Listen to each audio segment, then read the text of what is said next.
Yo, yo, yo, yo, yo, yo, yo, yo, yo, yo. Welcome to 2026 this morning. The World Cup roster is out. If for whatever reason you didn't see it and you're watching this video, here it is up on the screen. I just want to do some reactions and look at how good this squad really is, specifically comparing it to previous rosters. So my initial thoughts were kind of disappointing. The midfield is weak. No Tanner Tessman, no Aiden Morris. Tessman plays for Leon, Morris for Middlesbrough, and instead some more MLS players. Nothing wrong with the MLS, but Miles Robinson, Christian Roldan past their best and aren't necessarily guys you want to see in crunch time in World Cup games.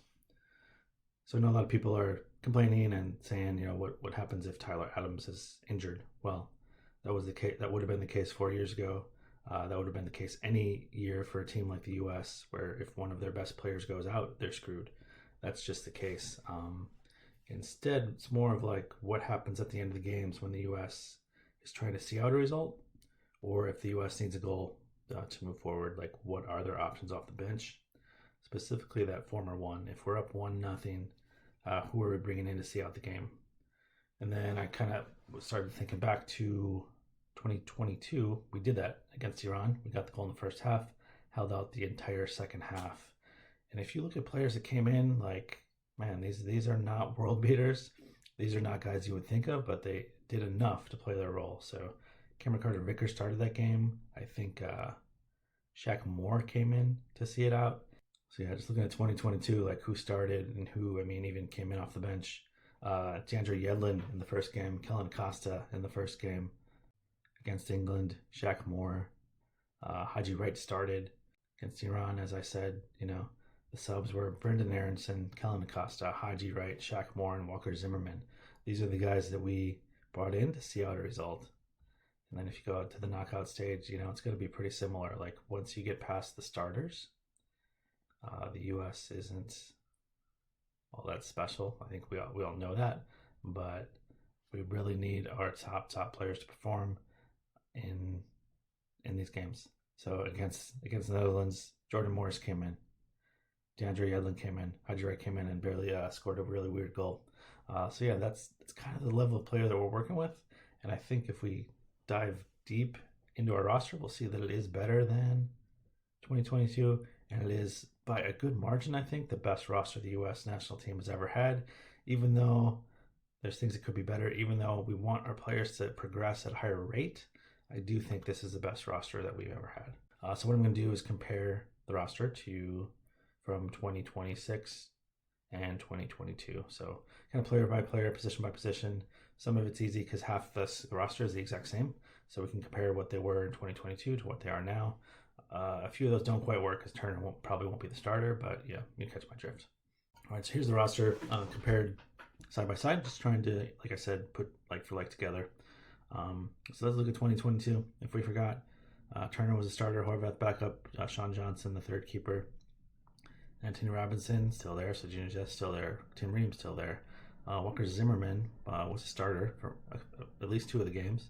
Cameron Carter-Vickers started the game against Iran. Aaron Long was the last backup center back. Then we had Joe Skelly, who I don't think is the only player that didn't play a minute.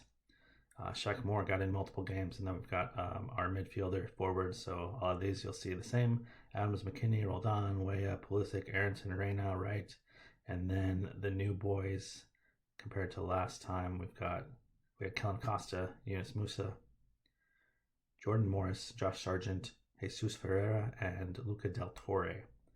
So let's go one by one to see what's different, what's new, and we'll kind of rate these on how is 2026 compared to 2022? Is it better? Is it the same? Is it slightly better? Is it obviously better? Is it way better? So we kind of have some distinguishing marks there for what it will be, or in some cases, is it worse? So is it a little worse? Is it way worse? Is it sort of just barely worse? Again, is it the same? So yeah, let's dive in. First one, we've got Turner versus Freeze. So I don't think this is better, even though Freeze is over Turner.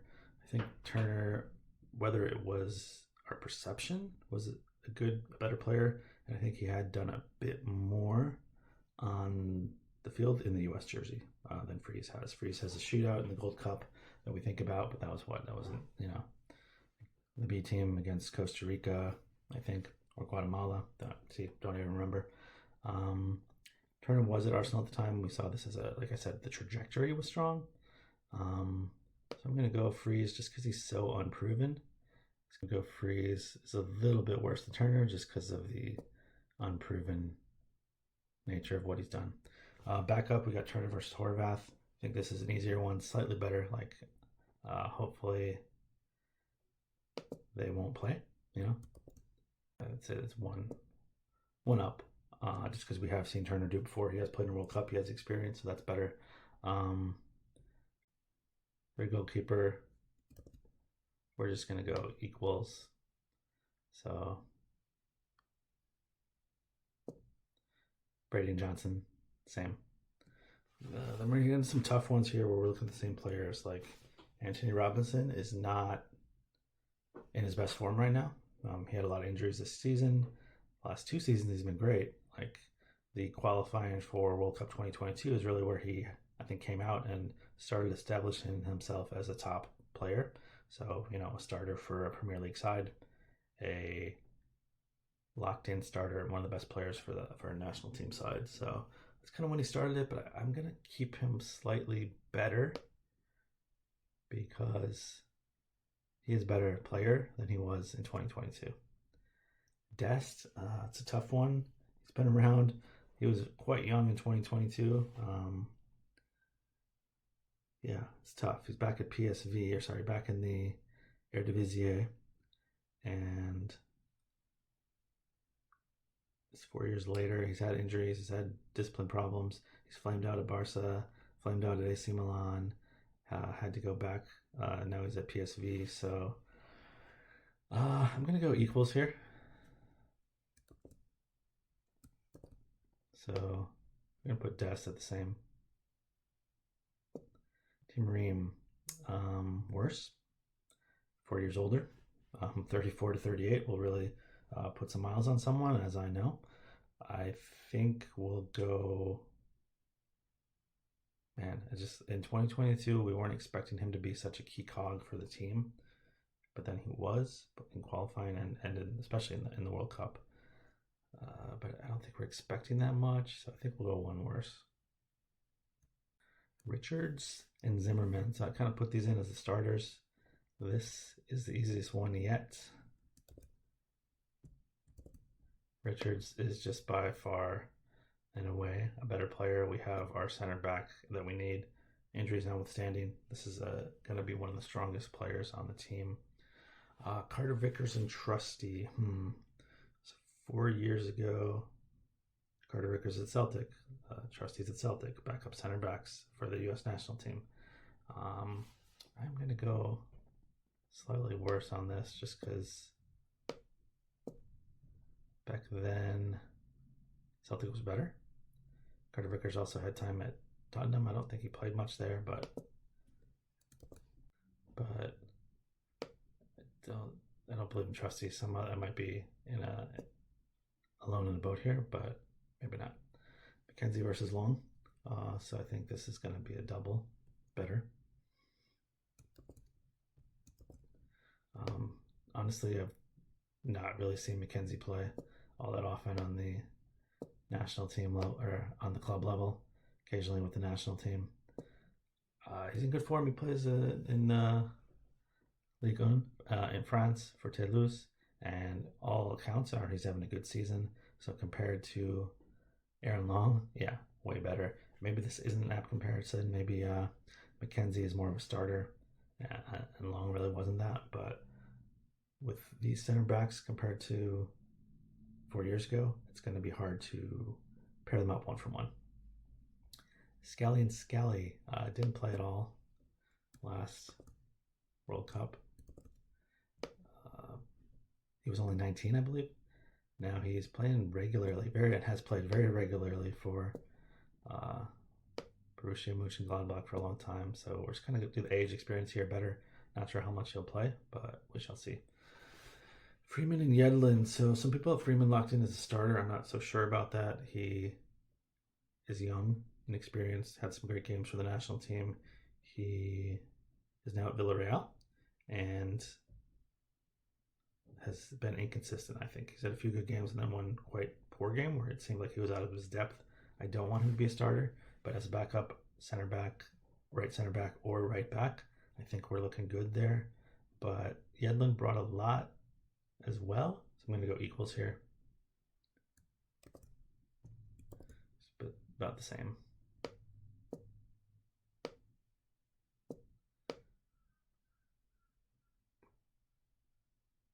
Arfston and Moore. Wow, okay.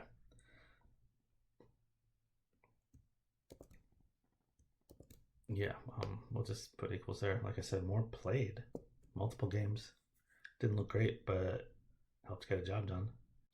All right, Tyler Adams was 23 back in 2022 at Leeds. Made some moves around since then. Now at Bournemouth, injuries are his problem, but I do think he's the best player, the most important player on the team, and was even before this sort of lack of midfielders came to be with this squad. One of the key criticisms. We're gonna put double better. Oh man, now we're gonna get some tough ones like McKennie. Still at Juventus, has had ups and downs, like always. But again, 4 years later,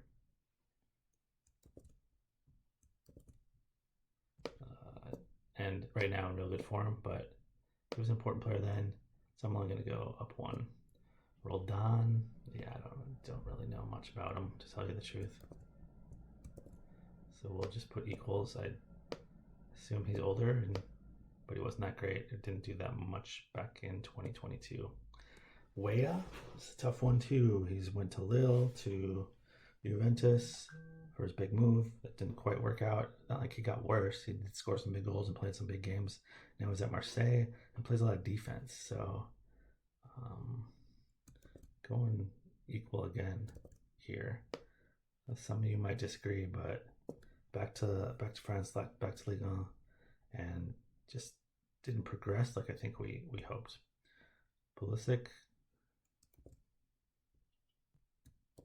So going +1 for him. He was at Chelsea at the time. The World Cup, he did great. That's what he needed. Has had some really good form at AC Milan, some not so great form at AC Milan right now in a tough patch. I'm just thinking, like, we're thinking progression. 8 years ago, what was he? 4 years ago, what was he? And is he where we want him to be? I mean, it's a good question for a lot of these players. Aronson, I'll go again, just +1. So still at Leeds. So again, hasn't really progressed maybe like we hoped. I know he's had ups and downs with Leeds. I think he's in a prime spot to show something, whether it be as a starter or as coming in as energy off the bench in this World Cup to show how he has progressed. So we'll have him at +1. Reina. So this is one of the, I think, most glaring weaknesses or degradations of a player and what we thought he would be. A lot of that's starting in World Cup 2022 with the whole fallout with Craig Berhalter and his family not starting, all that stuff. So ran us down to still maybe can do something, but again, thinking about where he was, where we thought he would be back then in Dortmund, just years there with injuries, not working out, and who is he? What kind of player is he? What kind of player will he be?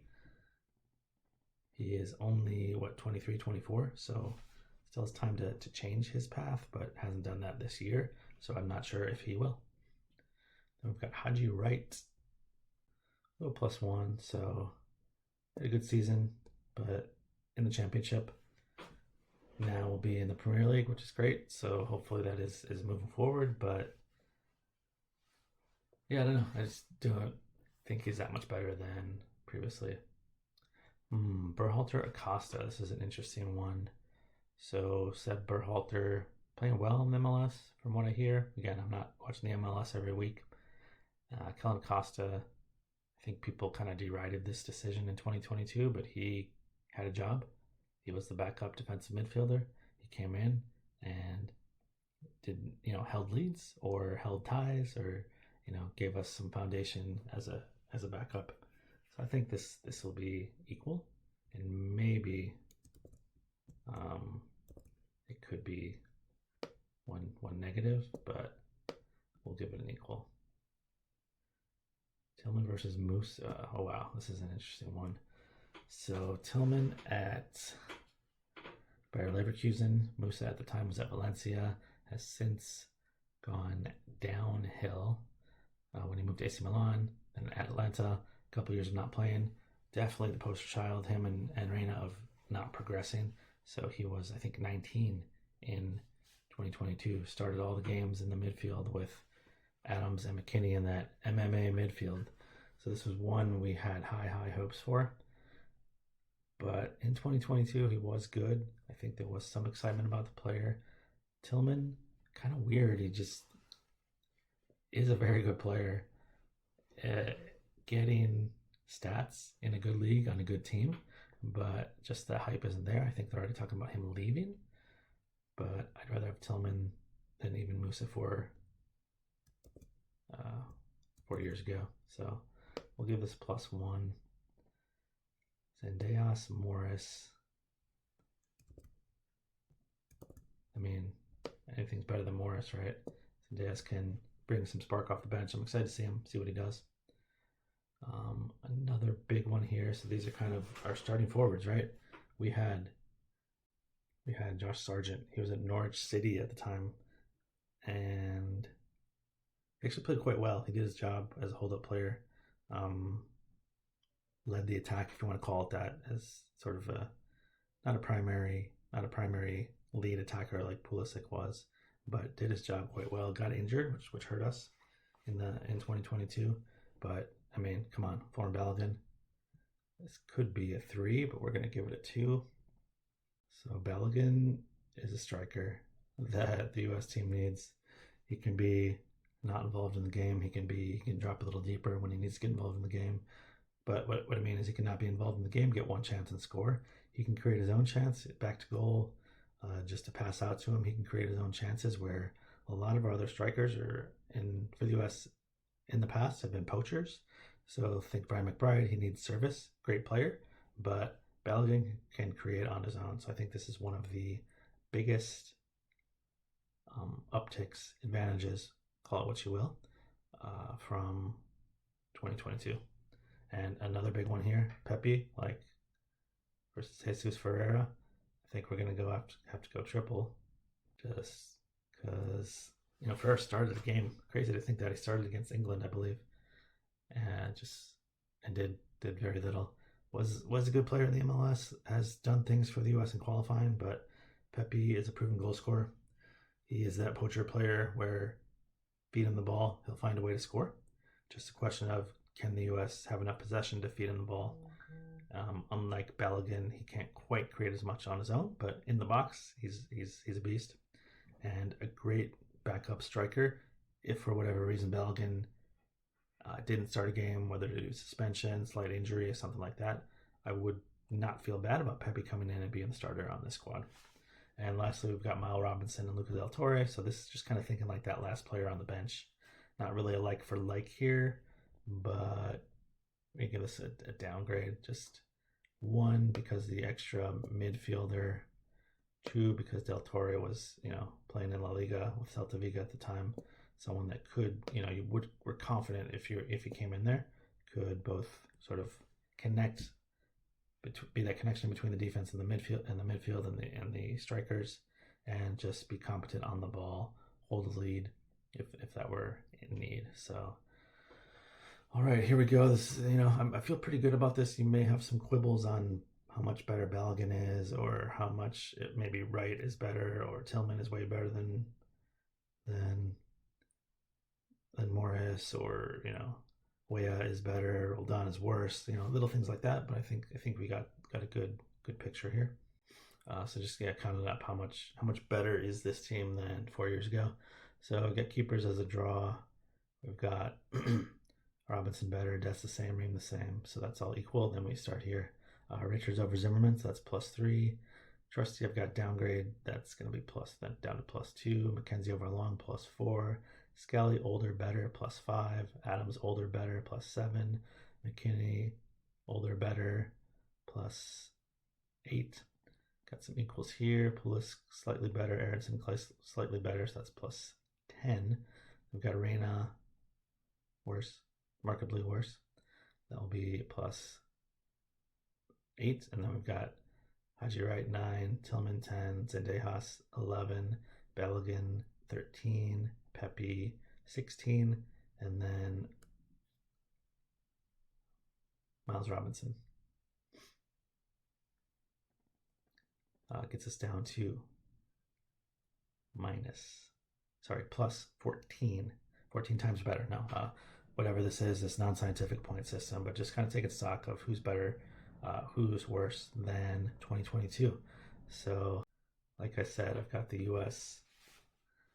markedly better, sizably better than they were in 2022, even though sort of the perception is that they're not. We have both. I think a lot of it is these players with the equal signs, Weah, players with the downgrades, Reyna, players with the slight upgrades like McKinney, Pulisic, and Aronson. We thought they'd be better. We thought they would, be in their early 20s, early to mid 20s, would now be in their prime and be playing the best ball of their career. And maybe McKinney's case and Adams' case, you could argue that, but it isn't that leaps and bounds of improvement and the up and coming class of players. People aren't excited about Arfston and, McKenzie, even though he is better than what we've had before. Zendejas, Tillman, there just isn't quite that hype around them, even though I think there should be. So USA 2026, not going to be world champions, but this is a strong squad. This is the best squad we've ever had. People that don't like MLS players look back at 2024, 2010. Teams that progressed in difficult groups had lots of MLS players, some of our best players. So now our best players are at Juventus, Bournemouth, who's going to be in Europe next year, AC Milan. So this is an improvement for sure. So don't underplay the slight progress. I understand I'm one of the people that wishes we had more progress, wishes we had Pulisic playing in the Champions League, wish we had Aronson on a better Premier League team, wish we had Haji Wright on a Premier League team, Pepe in the Premier League. So all these things, maybe they will happen, but this is what we got. This is who we're going with. Hopefully we can get some optimism before we kick off in just a few weeks. Thanks for listening. Peace.